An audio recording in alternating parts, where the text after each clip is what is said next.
ہماری بدقسمتی اور مسالے دار مذمت۔ پچھلے دنوں جب میں کراچی گیا تو معلوم چلا کہ وہاں ایک نالے سے ایک بچے کی نعش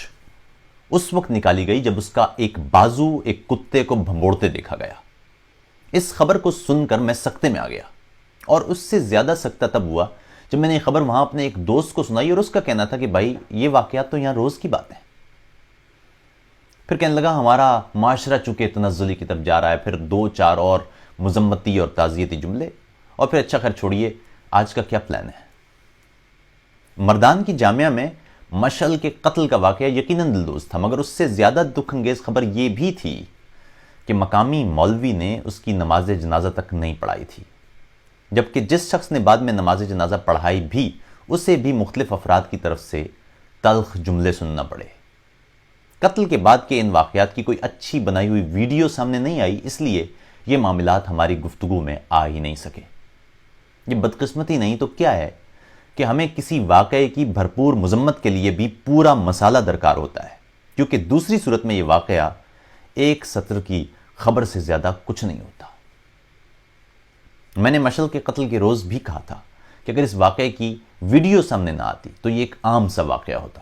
کیونکہ ہمارا تعلق سوچ کے کسی بھی گھرانے یا علاقے سے ہو، ہمیں کوئی مسالے دار چیز چاہیے ہوتی ہے، گفتگو کے لیے کوئی باقاعدہ موضوع درکار ہوتا ہے۔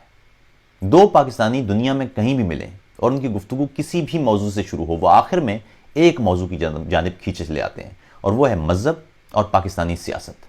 یہ بھی ہماری بدقسمتی ہے کہ جب تک ایسا کوئی واقعہ ویڈیو کی صورت میں، اور ویڈیو بھی وہ جس میں کسی انسان کو دی جانے والی اذیت کی پوری تفصیلات موجود ہوں، ہمارے دل میں مناسب مقدار میں ہمدردی ہی پیدا نہیں ہوتی۔ میں نے اس روز بھی یہ کہا تھا کہ مشعل کا قتل ہمارے معاشرے میں قریب روزانہ کی بنیاد پر پیش آنے والے بھیانک واقعات ہی میں سے ایک ہے۔ فرق صرف یہ ہے کہ سوشل میڈیا پر اس واقعے کی ویڈیو سامنے آ گئی ہے۔ شیخوپورہ میں انصار نامی ایک مسیحی کو ایسٹر کے دن گرم سلاخوں سے جھلسا دیا گیا، مگر جب تک تصاویر سامنے نہ آئیں کوئی مدد کے لیے پہنچا نہیں۔ کراچی میں کریم آباد میں ایک ذہنی مسائل کے شکار شخص کو لوگوں نے سڑک پر مار مار کر تقریباً ادموا کر دیا، مگر اس خبر میں مسالہ ہماری مذمت کے لیے کم نکلا۔ یہ بات 100% درست ہے کہ توہین مذہب اور توہین رسالت کے الزام میں تشدد کا نشانہ بننے والے کسی شخص کا معاملہ چونکہ بات کرنے کے لیے ایک اچھا موضوع بن سکتا ہے،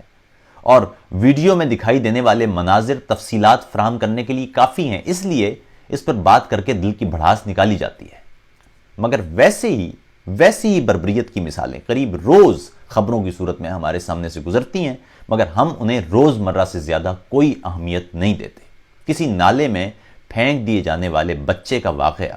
کسی 3 سالہ بچی کے ریپ کا واقعہ، کسی عورت کو گھر کے اندر جھلسا دیے جانے کا واقعہ، کسی بچی کے درخت یا قرآن سے شادی کر دیے جانے کا واقعہ، یا ونی یا کاری ہو جانے کا واقعہ، جائیداد کا فیصلہ عورت کے جسم پر تحریر کر دینے کا فیصلہ یا واقعہ، ایک ہسپتال میں کسی شخص